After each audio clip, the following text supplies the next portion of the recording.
and welcome to Songs for the Struggling Artist, the blogcast. This is episode 147, and today is a short one, I think. Like, I'm saying that now, but maybe I'll get to talking about something and it'll actually be really long. But the actual blog is short, and so is the song, so maybe this will be a nugget.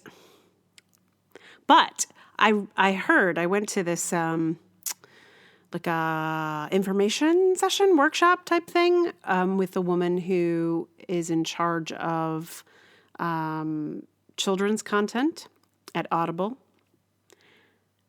Is that her title? Anyway, she was saying that the optimum amount of time for something, for chapters, for a book, that is an episode of something, is 20 minutes because most people are doing their listening in the car.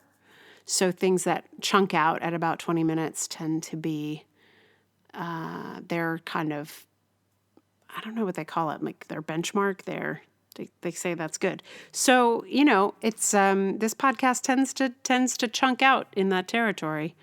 I think, it's generally between 14 minutes and a half an hour. And that's my range.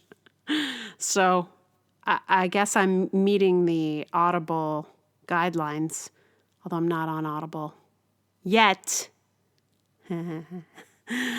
Anyway, so today's is this short little nugget. I actually think the best thing about this one may be its title. That may be its peak. Anyway, here's a nugget. It is called Fortune Favors the Bold, and it also likes to watch the bold fall on its face. I've been brave this week. I stepped way out of my comfort zone and took a series of risks. This is not unprecedented. I have, over the course of my artist life, taken quite a few giant leaps. Whenever I do it, I try to psych myself up with such platitudes as, "Fortune favors the bold." I tell myself, "Good things come to those who risk."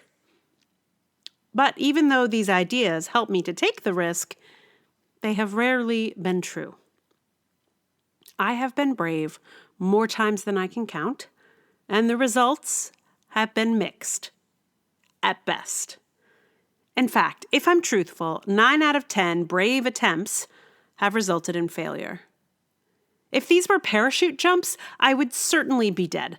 Luckily, the ways I choose to be brave are more like moving to a city with no job, no prospects or guarantees, talking to a famous person, applying for things I am unlikely to get, or going to expensive conferences where I don't know anyone.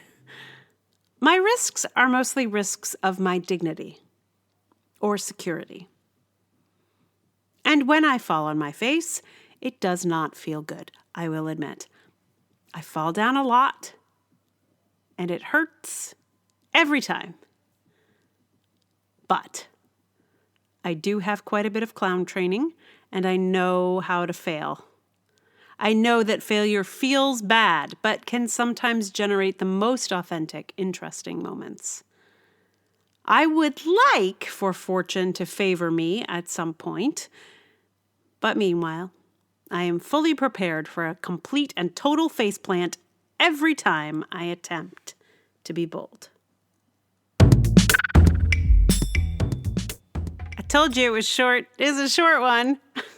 I didn't even put this one on Medium. I just was like, the picture is great. The title is good. And, it's it's a nugget. There's a nugget. It's a nugget. Anyway, check out the picture if it's showing up in your podcast feed. I found it on Pixabay, and it was sort of perfect, especially since this blog came out right around Easter. So, it's I'll describe it for those who may not actually be able to see. It's like a little kid who has clearly just fallen over, and the Easter basket is just spilled everywhere. And there's a way where the child is just like looking back at the Easter basket with you can't really see the child's face, but it's clearly not a good day. So this song is one I wrote, I don't think quite 20 years ago, but pretty close. Certainly a very long time ago. And it is one that I don't think I ever performed anywhere or did anywhere, or there's a few of these that I'm kind of going back through the archives and just wanting to like document that they existed, but I'm not like in love with them. And I think that's why this song just kind of never made it anywhere, because I felt like, oh, I don't love it. And it's like, I think it could use a bridge that it doesn't have.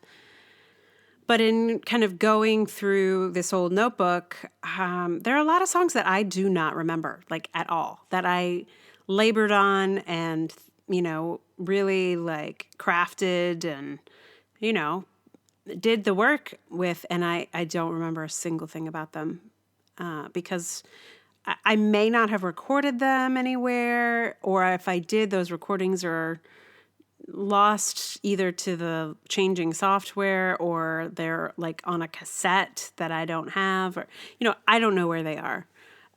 So there's a way where I just feel like it would be nice for my future self to have some of these just documented so I can remember the time and what I was thinking about, even though at this point this song is, like I said, almost 20 years old. But for me, it like really evokes that time. Like that's what was going on 18 years ago. Yeah, so I just decided it might be a fun project to share them with you, to record them as best as I can. Some of these are, I'm going to be kind of having to put them back together. Some of them I've totally forgotten. There's one I used to play all the time that I literally cannot remember the bridge of at all. I'm like, what are those words? What are they? Because I didn't write them all down. Anyway, so it will be a bit of a project, but I think it's one worth doing.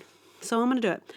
The other thing that's funny to me about this song is, let me back up. I was watching this television show called The Path, which is about a community cult / religion / movement, and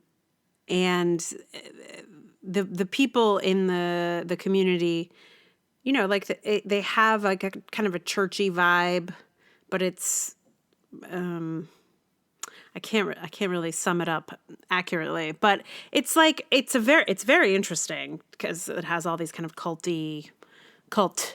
ideas that it's exploring and what it's like to extract oneself from a religious community. And anyway, it's a very interesting show. But the reason I mention it is there's a character in the show who's like always playing his guitar and playing all of the like songs that go with the religion / cult / movement, I think is what they call it. They call it a movement.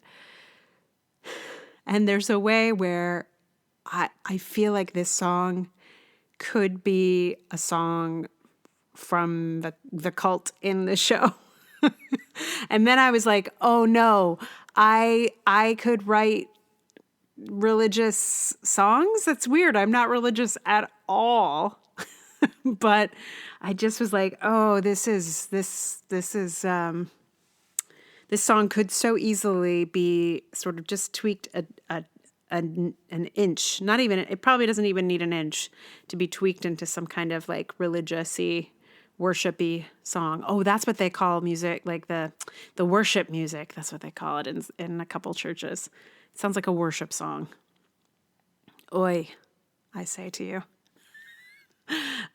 So that's another reason why this one just kind of cracks me up. But there is something very, I don't know. I wanted to share it with you regardless of all of those caveats. And I'm not qualifying it to color your opinion of it. It's just makes me laugh a little bit, and I thought you might enjoy Not just the song, but also my thought process around bringing this song to you now. So I chose it out of all of the many old songs that I could have because it actually speaks to boldness. So it's called You Make Me Bold. And since this post is about fortune favoring the bold, it just seemed like this was the only song that I could think of that mentioned being bold. So that is the principal reason it got pulled out of the archive, not because I particularly wanted to share this one with you, but because it was the only one that spoke to boldness. So, yeah. Anyway, enjoy. Before you enjoy, just if you want to support the podcast, like it, give it lots of all the stars in Apple Podcasts /iTunes. What else do you like? Some funding would be awesome. So places to do that are on Patreon, patreon.com/Emily R. Davis to become a patron of the blog /podcast there. You can also support me on Ko-fi or PayPal. Follow me on Twitter. Like it on Facebook. There's only 40 likes on Facebook. It would be nice to up that number. That's all. So, enjoy. You Make Me Bold. You take me to the cliffs, wouldn't know which way to go. The ground beneath me shifts, but I've got your hand to hold. You make me bold. You make me bold. You get me to tell the things I never would have told. You make me bold, like a light on a rose. You make me bold. You walk me through the trees, past naked doors of light. There's a shaking in my knees, in the darkest wave of night. You give me sight. You give me sight. Never thought that I would see from this prodigious height. You give me sight, like a sparrow in flight. You give me sight. You open up the doors to the pastures of delight. Been standing on these shores, just trying to be right. You made me light. You made me light. I let go of all those things that used to give me fright. You made me